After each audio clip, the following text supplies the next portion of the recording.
Okay, good morning. It is Sunday,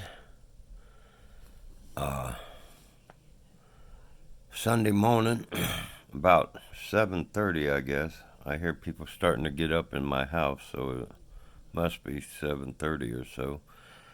I'm just going to do a real quick introduction to the book of Colossians. Colossians now, I got this Holman Illustrated Bible Dictionary. And it's the only one I could find Colossians on the map.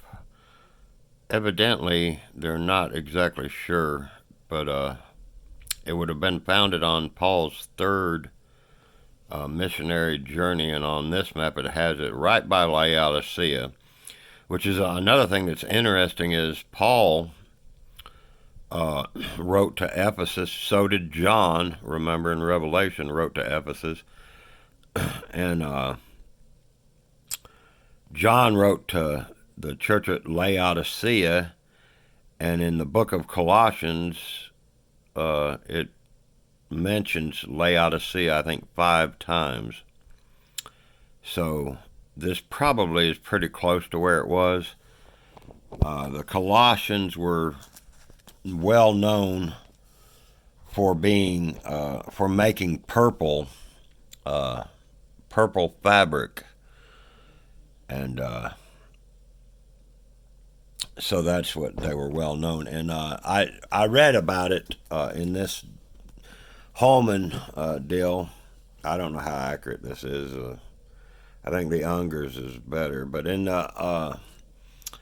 this one it talks about that the city of Colossae was destroyed by an earthquake in about 90 A.D. or so. So I don't know how true that is. I know that the book of Colossians it's one of Paul's prison epistles. He was still in Rome.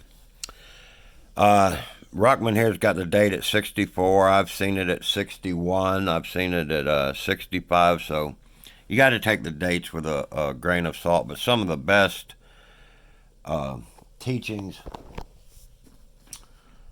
in the book of Colossians is about the deity. Oh man, I'm sorry about my camera. About the deity of Christ, and is found in chapter 1, verse 15 through 19. But Colossians, they had an error.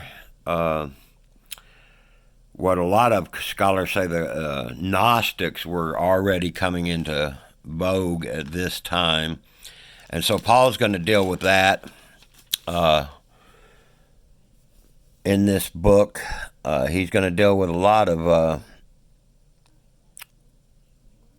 of subjects, but there was heresy coming into the church at Colossae. And if they're anything like the church at Laodicean,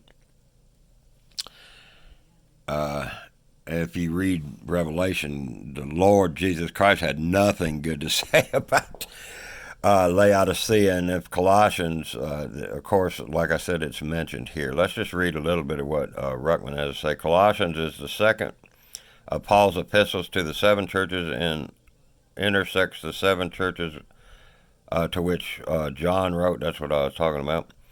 See introduction to Ephesians. Although John never wrote to the church at Colossae, he did write to the church at Laodicean, Revelation 3:14 through 22. And Paul mentions the epistle from Laodicean, which is he himself wrote, and it gives all the places. Paul refers to the church at Laodicean 5 times in Colossians. Colossians has 4 chapters, 95 verses, and 1,979 words. It was written around 64 A.D. The Christians in Colossae. The place has not been exactly located in Asia Minor, but it probably is in the northern section. And that disagrees with what Holman had to say, so you got to take all this with a grain of salt, folks. The word Colossians is very unusual in that it constitutes one of the greatest and yet unnoticed revelations in the New Testament. It means the punishments. Hence, the apostate, lukewarm, Laodicean church shows up 5 times in the book. And 5 is the number of death. That's disputed. Don't take that as gospel for sure. The book is aimed at the religious and educational leaders in the Laodicean church age, right before the rapture. In this book, it finds negative critical judgment, and then he goes on with his rants. So, anyway, we're going to get into the book of Colossians, and this is just a brief introduction. This is. Let's see. There was there's this one, and then Philemon. Are the last of the prison epistles. So we'll get in it next time. I hope y'all have a wonderful day. Hope you got a good church you can go to today. This is Sunday. And may the Lord bless each and every one of you. And remember, whatever you do, read these Bibles and pray without ceasing. Have a wonderful, wonderful day.